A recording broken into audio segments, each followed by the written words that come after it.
Doctor YouTube channel دیکھنے کا شکریہ. چینل کو سبسکرائب کریں اور گھنٹی دیتے بھی پریس کرو. ہاں بھائی صاحب.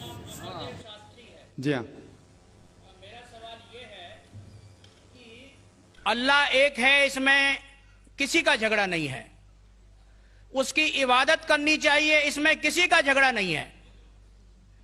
جھگڑا ہے لائف سٹائل کا، جھگڑا ہے کلچر کا، سنسکرتی کا. اور ہر مذہب اپنی سنسکرتی کو اللہ سے جوڑتا ہے کہ اللہ یہ کہہ رہا ہے. کیا اللہ ٹائم پر نئی نئی باتیں کہتا ہے، یا پرانے ٹائم میں جو کچھ کہہ دیا گیا ہے وہی سچ ہے، یا آگے فیوچر میں کچھ اور نئی باتیں بھی کہے گا؟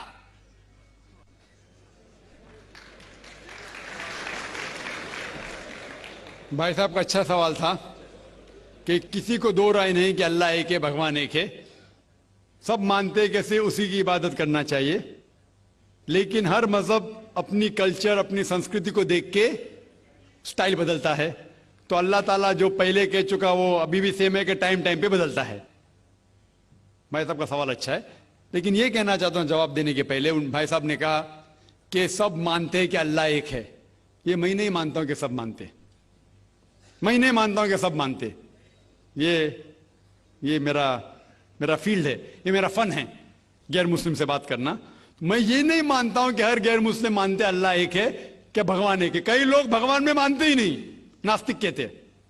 اور جو لوگ کہتے ہیں بھگوان میں مانتے ہیں، ہر کوئی ایک میں نہیں مانتا.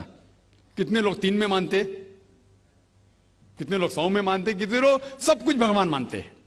تو پہلے آپ کے جو سوال کا جو پہلا تھا، ہر انسان مانتا ہے بھگوان ایک ہے، اس سے میں متفق نہیں ہوں. دوسری چیز کہ سب ایک ہی بھگوان، ایک ہی ایشور کو پوچھتے ہیں کہ عبادت کرتے، یہ بھی میں نہیں مانتا ہوں. یہ بات ہے کہ اکثر لوگ مانتے کہ بھگوان ایک ہے، یہاں تک کہ تو صحیح ہے، اکثر، سب نے اکثر. لیکن ایک ہی بھگوان کو پوچھتے یہ بالکل غلط ہے. سب لوگ ایک بھگوان کو نہیں پوچھتے. مثال کے طور پہ اکثر قرآن کیا ہے، قرآن کیا ہے کہ جو لوگ کہتے ہیں کہ ایک بھگوان کو مانتے ہیں لیکن اور کو بھی پوچھتے ہیں، اسے کہتے ہیں شرک. آپ پوچھیں گے عام انسان بھگوان ایک ہے، مالک ایک ہے بولیں گے، لیکن جا رہے پوچھ رہے، بدھ کو پوچھ رہے، کبھی اس کو پوچھتے کبھی اس کو پوچھتے. تو یہ آپ اگر دھرم کی کتاب پڑھیں گے، بائبل پڑھو، وید پڑھو، یہ سب اس کی ممانعت ہے. یہ حرام ہے کہ کسی اور کو پوچھنا. اس کے باوجود دھرم کے ماننے والے اکثر دوسری چیز کو پوچھتے ہیں جو بالکل غلط ہے. تو یہ کہنا کہ انسان ایک ہی بھگوان میں مانتا ہے اور اسی کو پوچھتا ہے بالکل غلط ہے.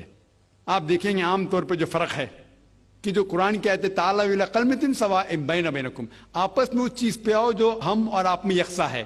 سب سے پہلی بات ہے اللہ نعبد الا اللہ، کہ ہم ایک ہی ایشور، ایک ہی بھگوان کی عبادت کریں. ایک ہی بھگوان میں ماننا کافی نہیں، ماننے کے علاوہ اسی کی عبادت کرنا اور کسی کی نہیں. آپ کا اہم سوال کہ ہر مذہب ایک ہی بھگوان کہتا ہے، یہ بالکل صحیح ہے. ایک ہی بھگوان کی عبادت کہنا کہ بالکل صحیح ہے، لیکن اپنے تہذیب کے حساب سے بدلتے رہتا ہے، یہ کہنا غلط ہے. اور اللہ تعالیٰ کتنے بار بدلتا ہے؟ یہ کہہ سکتے ہیں کہ ٹائم جانے کی وجہ سے کتابیں بدلتی گئی. اللہ کا جو پیغام ہے، بیسک پیغام، وہ سیم ہے، وہ بدلتا نہیں کہ اللہ ایک ہے، ایک ایشور کی عبادت کرو، وہ بدلتا نہیں. اس کے کچھ چیزیں، اوپری چیزیں شاید بدلے.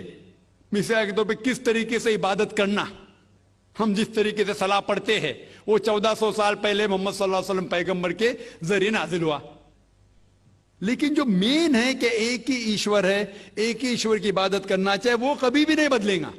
لیکن ٹائم جانے کی وجہ سے جو مذہبی کتابیں لوگ بدلتے گئے.